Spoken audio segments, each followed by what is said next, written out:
മാലയിരിക്കും ചെന്ന് ഇവിടെ കൊണ്ടുവന്നു. മാല കിട്ടിയത് ആ ഒരു ദേഷ്യമാണ് എന്നെ ഇവിടെ നിന്ന് അറ്റം വരെ ഒരു പോലീസുകാരൻ ചീത്ത പറഞ്ഞു. അറ്റം വരുന്ന ചീത്ത പറഞ്ഞു. എന്നിട്ട് അവിടെ ചെന്ന് അപ്പോൾ എൻ്റെ ചേട്ടനും ചേച്ചിയുടെ മക്കളും എല്ലാവരും കൂടി ഓട്ടോയിൽ അവിടെ വന്നു. പിന്നെ വേറെ പോലീസാണ്. എല്ലാവരും ഈ മൂന്നുപേരാണ് ഏറ്റവും കൂടുതൽ വേദനിപ്പിച്ചത്. ഈ പ്രശ്നം എന്ന് പറഞ്ഞ സാറാണ് ഭയങ്കരമായിട്ട് എന്നെ അവിടെ ഇരുന്ന കാര്യങ്ങളെല്ലാം മാല മോഷണം പോയിരിക്കുകയാണ്. അപ്പോൾ മോഷണം പോലെ പോയ മാല പിറ്റേ ദിവസം തിരികെ കിട്ടി. അത്രയും സമയങ്ങളിൽ ഒരു ദളിത് യുവതി പോലീസ് സ്റ്റേഷനിൽ അനുഭവിച്ച അതിക്രൂരമായ പോലീസിന്റെ നടപടിയെ തുടർന്നാണ് ഞങ്ങൾ ഇവിടെ എത്തിയിരിക്കുന്നത്. നമസ്കാരം. മോഷണക്കുറ്റം ആരോപിച്ച് ഒരു യുവതിയെ മണിക്കൂറുകളോളം ലോക്കപ്പിലാക്കി. ദാഹിച്ചപ്പോൾ പച്ചവെള്ളം കൊടുത്തില്ല. ഒടുവിൽ ബാത്റൂമിൽ അഭയം തേടി. ഞാൻ പറയുന്നത് നെടുമങ്ങാട് പനയമുട്ടം സ്വദേശിയായ ബിന്ദുവിന് സംഭവിച്ച, അതും ആ പോലീസ് സ്റ്റേഷനകത്ത് വെച്ച് സംഭവിച്ച ചില കാര്യങ്ങളാണ്. ബിന്ദുവിനെ മോഷണക്കുറ്റം ആരോപിച്ച് കഴിഞ്ഞ ഏപ്രിൽ 23 പോലീസ് സ്റ്റേഷനിൽ എത്തിക്കുന്നത്. പിന്നീട് എന്തുണ്ടായെന്ന് ബിന്ദു പറയും. ബിന്ദു ആണ് ഇപ്പോൾ കൂടെയുള്ളത്. ബിന്ദു, ഏപ്രിൽ 23 പോലീസ് സ്റ്റേഷനിലേക്ക് എത്താണ്ടായ സാഹചര്യം എന്താണ്? ഞാനവിടെ ബസ് കയറാൻ വേണ്ടി കവടിയുള്ള വീട്ടിൽ പോയി. അവിടെ ആ വീട്ടിൽ എന്താണ് ജോലിയാണോ? വീട്ടുജോലി കഴിഞ്ഞിട്ട് ഞാൻ ബസ് കയറാൻ വേണ്ടി ഒരു 3:30 മണിയായപ്പോൾ ഞാൻ അവിടെ ബസ് കയറി നിൽക്കുകയാണ്. അപ്പോൾ എനിക്ക് പേരൂർക്കടയിൽ നിന്നൊരു കോള് വന്നു. സ്റ്റേഷനിൽ നിന്ന് ബിന്ദു ആണെന്ന് വെച്ചു എന്ന് പറഞ്ഞു. ഇവിടം വരെ പെട്ടെന്ന് വരണം. അപ്പോൾ ഞാൻ എന്ത് സാർ വന്നിട്ട് കാര്യം പറയാം. ഞാൻ പറഞ്ഞു സാർ എനിക്ക് ഓട്ടോ വിളിച്ചിട്ട് പൈസയില്ല, ഓട്ടോ വിളിച്ച് വന്നാൽ മതി എന്ന് പറഞ്ഞു. ഞാൻ ഓടി ഓട്ടോ വിളിച്ച് അവിടെ ചെന്നു. അവിടെ ചെന്നപ്പോൾ ഈ പരാതിക്കാരി ഓമന ഡാനിയിലും മകളും അവിടെ നിൽക്കുകയാണ്. SI എടുത്തിരിക്കുക. ഞാൻ ഓടിച്ചെന്ന് സാർ എന്താണ് ഇന്ന് SI എടുത്തത്? ഇപ്പോൾ പറഞ്ഞ് ഇവരെ മാല കണ്ടില്ല, മാല കൊടുക്കാം. ഞാൻ പറഞ്ഞു സാറ് ഞാൻ ആരെയും മാല ഞാൻ എടുത്തിട്ടില്ല എന്ന് പറഞ്ഞു. അപ്പോഴവരോട് പുറത്തോട്ട് നിൽക്കാൻ പറഞ്ഞു. അവർ പുറത്തു നിന്ന ശേഷം SI എന്നെ ചീത്ത വിളിച്ചു. എന്നിട്ടൊരു വനിതാ പോലീസിനെ വിളിച്ചു. വനിതാ പോലീസ് എന്ത് ചീത്ത വിളിച്ചു? എങ്ങനെ വിളിച്ചേ? അതന്നെ വെറുതെ അങ്ങ് ചീത്ത വിളിക്കുക, അല്ലെങ്കിൽ പെട്ടെന്ന് ഒരാളെ മാല കൊടിയെന്ന് പറഞ്ഞാൽ ചീത്ത വിളിച്ചു. ഓക്കെ. മാല കൊടിയെന്ന് ചീത്ത വിളിച്ചു. എന്നിട്ട് ഒരു മറ്റേ വനിതാ പോലീസിനെ വിളിച്ചിട്ട് എന്നെ റൂമിൽ കൊണ്ടുപോയി എൻ്റെ തുണി മാറ്റിയിട്ട് എന്നെ പരിശോധിച്ചിട്ട് പിന്നെ വെളിയിൽ വന്നു. വെളിയിൽ വന്നിട്ട് പിന്നെ അവിടെ ഓരോരുത്തർ ഇങ്ങനെ ചോദ്യം ചെയ്യുന്നു. അപ്പോഴും ഈ ഓമന ഡാനിയിലും മകളും അവിടെ ഇരിക്കുകയാണ്. എല്ലാവരും ചോദ്യം ചെയ്ത് ഇപ്പോഴൊരു ഇച്ചിരി സമയമായി. പിന്നെ അപ്പോഴെനിക്ക് എൻ്റെ ചേട്ടൻ്റെ വീട്ടിൽ നിന്ന് വിളിച്ചുകൊണ്ടിരിക്കുകയാണ്.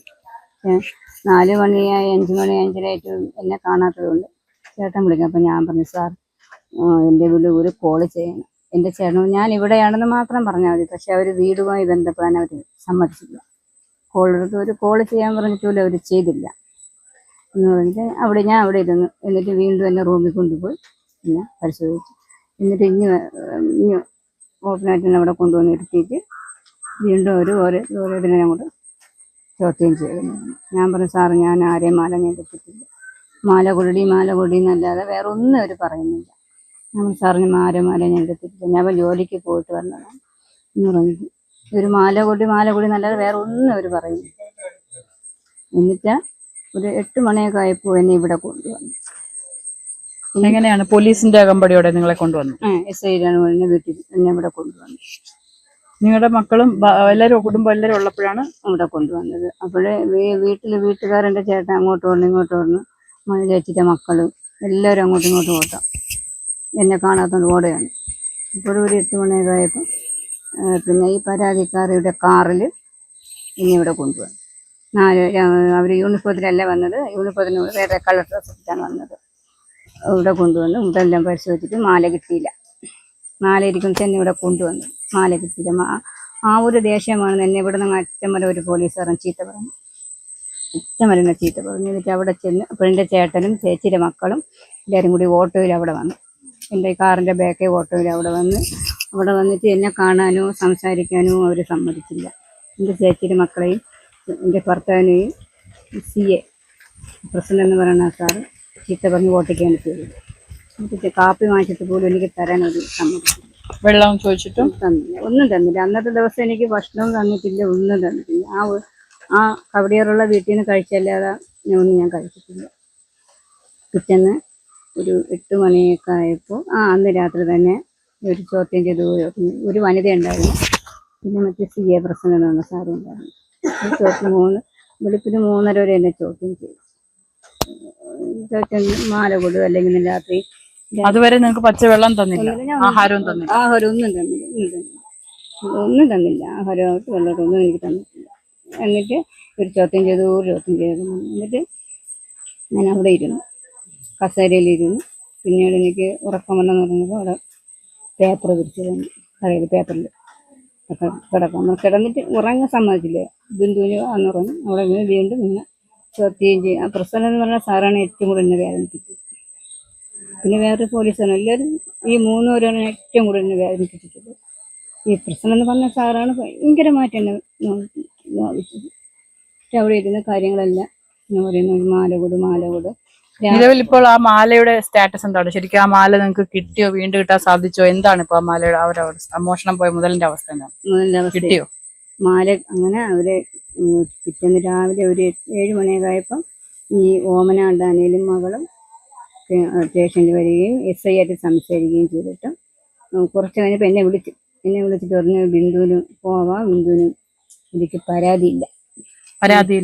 മാല കിട്ടിയില്ലേ? മാല കിട്ടി. മാല ആ സമയത്ത് എവിടെ കിട്ടി? മാല കിട്ടിയെന്ന് എന്നോട് അവർ പറയുന്നില്ല. ബിന്ദുവിന് പരാതിയില്ല, ബിന്ദുവിന് പൊക്കോളാം, ബിന്ദുവിന് 2 പെൺമക്കളെ ഓർത്ത് പിന്നെ വെറുതെ വിടുന്നു എന്നാണ് അവരെന്നോട് ഓമനാണ്ടാനി മറുപടി പറഞ്ഞത്. അപ്പോ ബിന്ദുവിന്റെ ആ മോഷണം പോയി എന്ന് പറഞ്ഞ് ബിന്ദുവിന്റെ മേൽ ആരോപിക്കപ്പെട്ട മാല തിരികെ കിട്ടിയിരിക്കുന്നു. ഈ മാല എങ്ങനെ വന്നു, എവിടെ നിന്ന് വന്നു പിന്നീടൊന്നും വ്യക്തമല്ല. ഏതായാലും ഇവര് വിദേശത്തായിരുന്നു എന്നാണ് പറയുന്നത് അല്ലേ? ഓക്കെ, വിദേശത്തായിരുന്ന ഓമന ഡാനിയലും അവരുടെ കുടുംബവും ഈ നാട്ടിലേക്ക് തിരിച്ചു വരുമ്പോൾ ഈ ദിവസപ്പണികൾക്ക്, അതായത് വീടൊക്കെ വൃത്തിയാക്കുന്ന ചെറിയ ജോലികൾക്ക് വേണ്ടി മാത്രം കേവലം 3 ദിവസത്തെ പരിചയം കൊണ്ടാണ് ബിന്ദു അവിടെ എത്തുന്നത്. ഈ ദിവസം ബിന്ദുവിന്റെ ആ വീട്ടിലെ മാല മോഷണം പോകുന്നു. അത് ബിന്ദുവിന്റെ തലയിലേക്ക് അടിച്ചു വെക്കുന്നു. ബിന്ദു പോലീസ് സ്റ്റേഷനിൽ നിന്ന് ബിന്ദുവിനെ വിളിക്കുന്നു. അതും പേരൂർക്കട പോലീസ് സ്റ്റേഷനാണ്. ബിന്ദു പോലീസ് സ്റ്റേഷനിൽ എത്തിയപ്പോഴേക്കും വലിയ രീതിയിലുള്ള ഒരു പരാതി എത്തിയിരുന്നു. ഓമന ഡാനിയലും അവരുടെ കുടുംബവും കൊടുത്തിരിക്കുന്ന പരാതിയുടെ പ്രകാരം മാല മോഷണം പോയിരിക്കുകയാണ്. അപ്പോൾ മോഷണം പോയ മാല പിറ്റേ ദിവസം തിരികെ കിട്ടി. അത്രയും സമയങ്ങളിൽ ഒരു ദളിത് യുവതി പോലീസ് സ്റ്റേഷനിൽ അനുഭവിച്ച അതിക്രൂരമായ പോലീസിന്റെ നടപടിയെ തുടർന്നാണ് ഞങ്ങൾ ഇവിടെ എത്തിയിരിക്കുന്നത്. ദാഹിച്ചപ്പോൾ വെള്ളം പോലും കൊടുത്തില്ല, ആഹാരം കൊടുത്തില്ല, കിടക്കാനൊരു ന്യൂസ് പേപ്പർ മാത്രമാണ് തറയിലിട്ട് കൊടുത്തത്. അത്രയും വേദനയോട് കൂടി തന്നെയാണ്. അതോടൊപ്പം ആ രാത്രിയിൽ ഒരു തൊണ്ടി മുതൽ എടുക്കാൻ എന്ന രീതിയിൽ കുട്ടികളുടെയും അതോടൊപ്പം നാട്ടുകാരുടെയും ഒക്കെ സാന്നിധ്യത്തിൽ ഈ രാത്രി ഈ വഴിയിലൂടെ വീടിനകത്ത് കയറി പോലീസും ആയിട്ട് ഈ വീട് മൊത്തം അരിച്ചു പറക്കുന്ന ഒരു സാഹചര്യം ഉണ്ടായി. ഇതൊക്കെ ശരിക്കും പറഞ്ഞ ഒരു ദളിത് സ്ത്രീയോട് വലിയ രീതിയിൽ ചെയ്യുന്ന, ദളിത് എന്ന് മാത്രമല്ല ഒരു സ്ത്രീയോട് ചെയ്യുന്ന ഏറ്റവും വലിയ അപമര്യാദയാണ്. ഏതായാലും പോലീസ് ഇത്തരത്തിലൊരു കാര്യത്തിൽ ഇൻവോൾവ് ആണെങ്കിൽ, അല്ലെങ്കിൽ പോലീസ് ഏതെങ്കിലും തരത്തിൽ ഇങ്ങനെ ഒരു കുറ്റകൃത്യം നടത്തിയിട്ടുണ്ടെങ്കിൽ വലിയ കഷ്ടം തന്നെയാണ്. അങ്ങനെ ഇത്തരത്തിലൊന്നും ഈ രാജ്യത്ത് എല്ലാവർക്കും ഒരേപോലെ തന്നെ നീതി കിട്ടുന്ന ഒരു രാജ്യമാണ്. മോഷണ കുറ്റം ആരോപിക്കുക ചെയ്യാൻ മാത്രമേ ഉണ്ടായിരുന്നുള്ളൂ. അവർ നിരപരാധിയാണെന്ന് തെളിയിക്കപ്പെട്ടിരിക്കുന്നു. ഏതായാലും വലിയ വിഷമം തന്നെയാണ് ഇത്തരത്തിലുള്ള വാർത്തകൾ ഞങ്ങൾ റിപ്പോർട്ട് ചെയ്യേണ്ടി വരുമ്പോൾ. ക്യാമറമാൻ അൻഷാദിനൊപ്പം ബിൽവനിത്സൻ, വിസ്മയ ന്യൂസ്.